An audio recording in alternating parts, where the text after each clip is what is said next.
मंडल जी के दोबारा जीतने के बाद रोड मैप क्या है, प्रायोरिटी के तौर पर पहला क्या काम होगा मिथिला ऐसे ये आप रामबड़ी जी से पूछेंगे ना? नहीं एक्चुअली हम आपको नहीं मुझसे मेरे विभाग का पूछिए। जी पर्यटन के क्षेत्र में मिथिला को विकास करने के लिए किस प्रकार से उस पर चुनाव पर विशेष चुनाव के बाद इस पर बात हुई। अभी कोड ऑफ कंडक्ट है तो हम बहुत कुछ नहीं कह सकते हैं। इतना ही सिर्फ कहना चाहूँगा कि एक मौका मुझे मिला है और उद्योग और पर्यटन ऐसा दो महत्वपूर्ण विभाग है जो बिहार में निवेश भी ला सकता है, रोजगार के कई अवसर भी उसका सृजन कर सकता है और युवाओं के लिए एक बहुत बड़ी आप एक कह सकते हैं उनके रोजगार के लिए ये मार्ग भी प्रशस्त करेगा। एक 1.5 माह की बात रह गई है कोड ऑफ कंडक्ट के बाद अपने मिथिला क्षेत्र में जहाँ असीम संभावनाएं हैं, आपको टूरिज्म के दृष्टिकोण से उस पर बहुत कुछ काम करना है और उद्योग का एक वातावरण ऐसा बनाना है कि लोग बिहार निवेश करने के लिए आकर्षित हों। मंत्री साहब, अभी आपके जो एनडीए के में नेता थे, बहुत ही माननीय नेता थे सुमन कुमार महासेठ जी, अब वो इंडिया का दामन थाम चुके हैं, तो अपने आप को झंझारपुर में आप लोग कैसे जीतिएगा? कैसे झंझारपुर में एकजुट रहेगा? बीजेपी को नेता को तोड़ के इंडिया में ले आया गया, बीजेपी के नेता को तोड़ के इंडिया में ले आया गया। चुनाव तो जनता करती है ना। हाँ। वोटर तो जनता है। हाँ। झंझारपुर संसदीय क्षेत्र में जितने मतदाता हैं 7 तारीख को निर्णय उनको लेना है, तो जनता जानती है उनको क्या निर्णय लेना है। अच्छा, झंझारपुर में एक स्लोगन वायरल हो रहा है कि झंझारपुर बचाओ और बाहरी भगाओ, बाहरी भगाओ झंझारपुर बचाओ। बाहरी कौन है?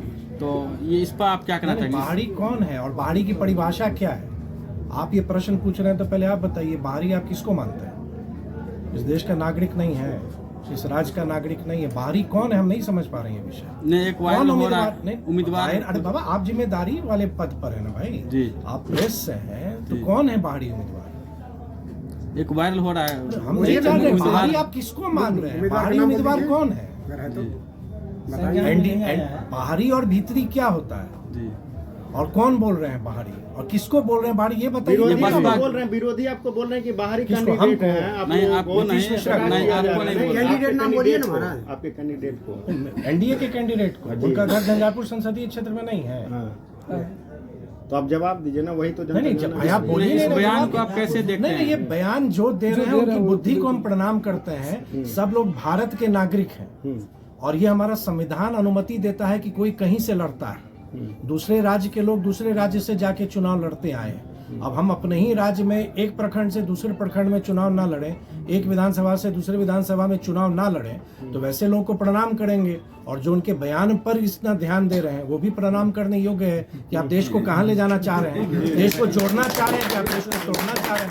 इंडिया गठबंधन के अभी बोल रहे हैं, क्या मोदी जी जिनको शामिल कर रहे हैं विरोधी नेता को, क्या वो लोग सभी लोग धुल चुके हैं दूध के? और कौन अभी तो वो विषय अभी आपको ये समझना चाहिए ना कि अभी जो विषय है झंझारपुर का, तो झंझारपुर लोकसभा पर अगर कोई प्रश्न है वो पूछे।